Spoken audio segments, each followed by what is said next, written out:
জলাবদ্ধতার এই চিত্র সাভার পৌরসভার ঢাকা আরিচা মহাসড়কের পাকিজা থেকে রেডিও কলোনি পর্যন্ত। বৃষ্টি হলেই সৃষ্টি হয় জলাবদ্ধতা। এতে করে একদিকে যেমন চলাফেরায় চরম ভোগান্তিতে পড়তে হয়, তেমনি ঘন্টার পর ঘন্টা পানিবন্দী থাকতে হয় পৌরবাসীকে। ঘণ্টাখানেক মুষলধারায় বৃষ্টি হলেই জলাবদ্ধতা দেখা দেয় ব্যাংক কলোনি, ছাপড়াপাড়া মসজিদ, এমপির বাড়ির ঢাল, শহীদবাগ, মজিদপুর, তারাপুর সহ বিভিন্ন পাড়া মহল্লায়। ডুবে যায় রাস্তাঘাট, কোথাও কোথাও পানি প্রবেশ করে আবার ব্যবসা প্রতিষ্ঠান সহ বাসা বাড়িতেও। 10 মিনিট বৃষ্টি হলে রাস্তা হাঁটু পানি হয়ে যায়। বৃষ্টি ছাড়াও শুক্রবারে জনগণ যদি বাড়ি থাকে তবুও ড্রেন ভরে রাস্তায় পানি ওঠে। খাজনাপত্র সবই দিতে, কিছু তো আমাকে কি সুখ সুবিধা দিতেছি, কোনো কিছু তো দিতেছে না।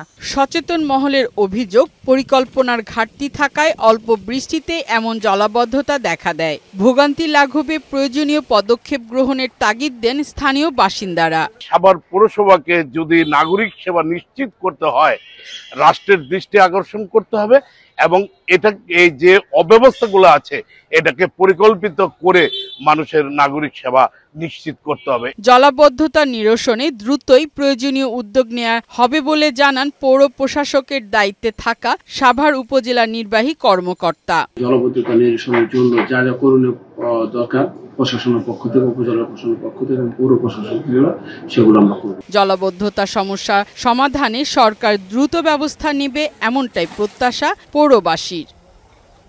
ফারহানা শিমু, বৈশাখী সংবাদ।